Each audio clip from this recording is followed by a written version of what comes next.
So Josh Taylor takes home the Muhammad Ali trophy. He wins the final of the World Boxing Super Series at 140 pounds and also becomes a unified champion, defeating the previously unbeaten Regis Prograis on a 12-round majority decision.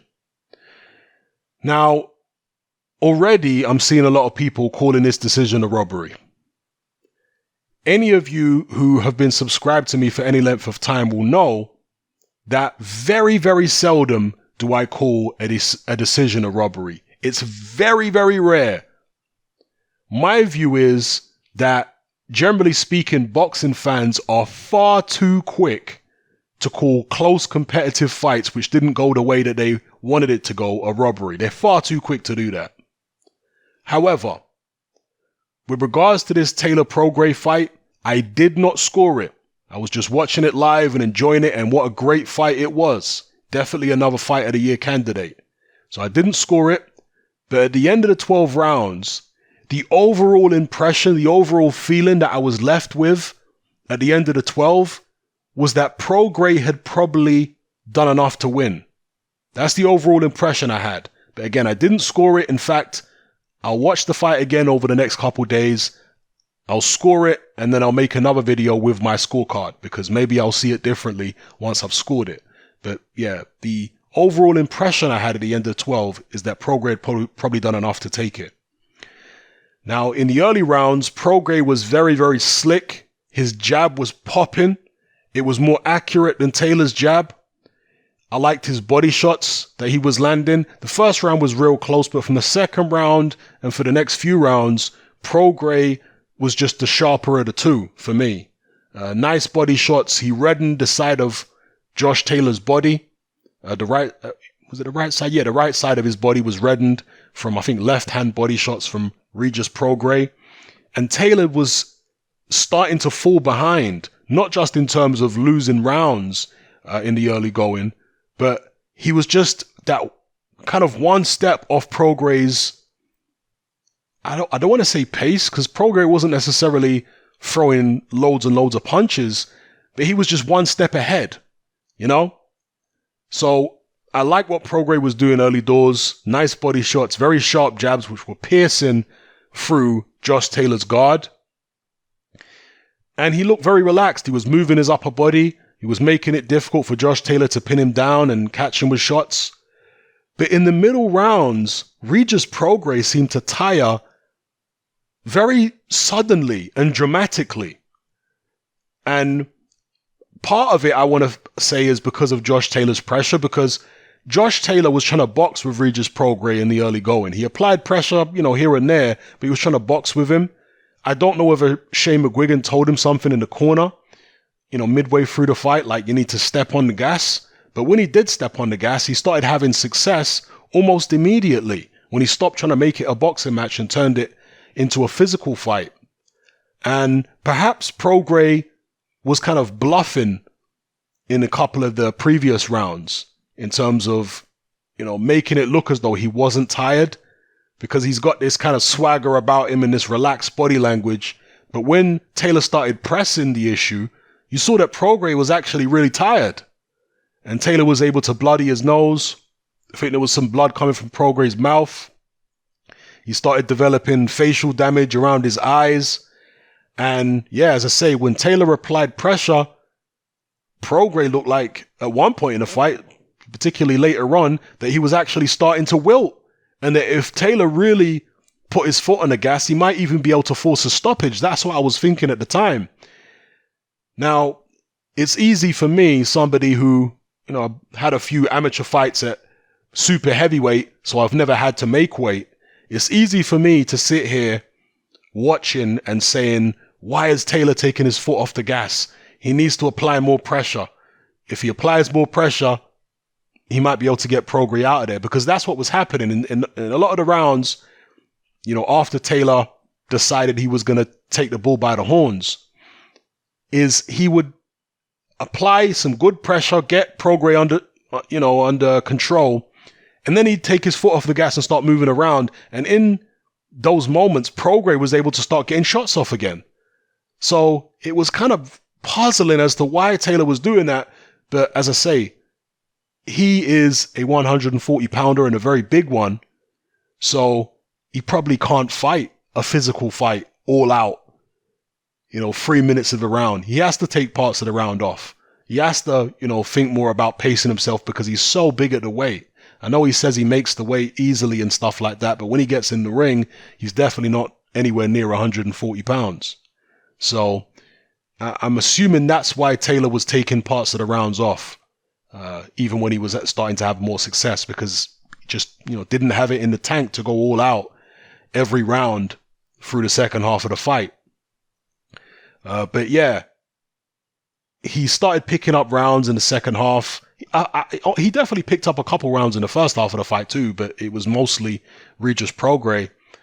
Started picking up rounds in the second half, but the last 2 rounds of the fight were Regis Prograis rounds for me, particularly the 11th round. That was a real good round for Prograis.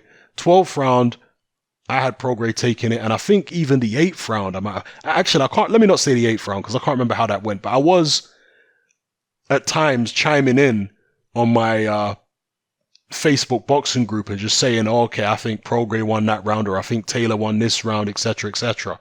So off the top of my head, I think that some of those rounds, even the late ones, I gave to Prograis, which is why my impression by the end was that Prograis won the early rounds, Taylor came and won a lot of the middle rounds, but then the last 2 went to Prograis. So again, my impression was maybe Prograis won this, but let me go back and score it and I'll give you guys my scorecard. It was a competitive fight at the end of the day. Both guys ended up with facial damage. Josh Taylor had a horrific swelling over his right eye and actually a cut above the swelling. And Regis Prograis, he had a bit of eye damage. His nose was bleeding quite badly and his mouth was bleeding throughout the fight. So they beat the hell out of each other basically and put on a great show for the fans, and it really was worthy of the Muhammad Ali trophy. So yeah, great fight. Again, there's this whole controversy about it being a robbery. The only thing I'll say about it is that the 117-112 scorecard seems wide for me in favor of Josh Taylor. 114-114. I mean, I can't really argue with it until I've scored the fight, but, it seems okay. It was very competitive. 115-113, that's Taylor by 2. Would I have been more comfortable if at least one judge had given it to Regis Prograis, even if Taylor ended up getting it by a split decision? Probably.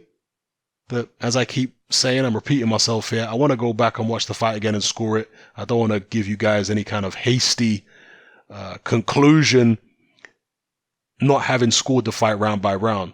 But end of the day, it was a great fight.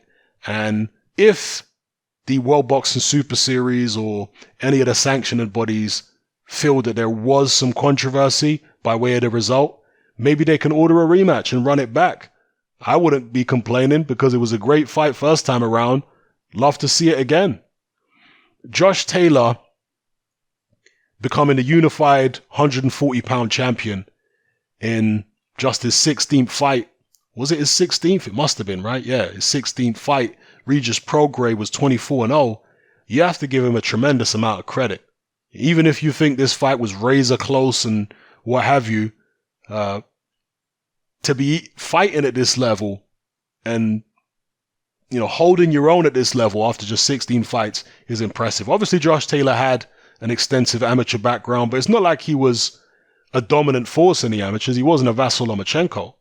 So you have to give him a lot of credit for achieving what he's achieved so far. And right now, at this moment, he's the top fighter in the UK, Josh Taylor, because of the wins that he's had at the moment and what have you. Is the top guy at this present time. Yeah, things can change obviously because let's say Tyson Fury beats Deontay Wilder.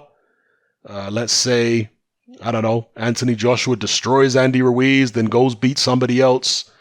Things can change. But as of right now, the way British fighters are ranked today, surely you'd have to have Josh Taylor at number 1. Personally, I'm not really a big ranking person, to be fair. But if you did want to go down that road, you could definitely have Taylor at number 1 right now. So yeah, great fight. Let me know what you guys think about the controversy. Should they run it back? How did you have it scored? Give me your scorecards below. Because again, a lot of people call it robbery, but can it be a robbery when both guys finish the fight looking like they've been hit by a truck? Because Prograis, he took some shots in this fight, people. He wasn't just out slicking Josh Taylor and, you couldn't hit him with a bag of rice. No, Josh Taylor hit him plenty of times. So anyway, let me know what you guys feel in the comments. I'm out. Join me on Patreon. I upload a minimum of 2 podcasts every single week, covering a wide variety of controversial topics, as well as live stream Q&A sessions. Take a look on screen right now at some of the podcasts I've produced so far. For just $3 a month, the equivalent of about £2 a month, you get access to all my new podcasts and my entire back catalogue of past podcasts, including my popular Confessions of a Nightclub Bouncer series. You can listen on your computer or on your smartphone or tablet by downloading the Patreon app from the Google Play Store or the App Store for free. The Patreon app also allows you to download each podcast in MP3. For less than the price of a cup of coffee, you get access to dozens of hours of exclusive content.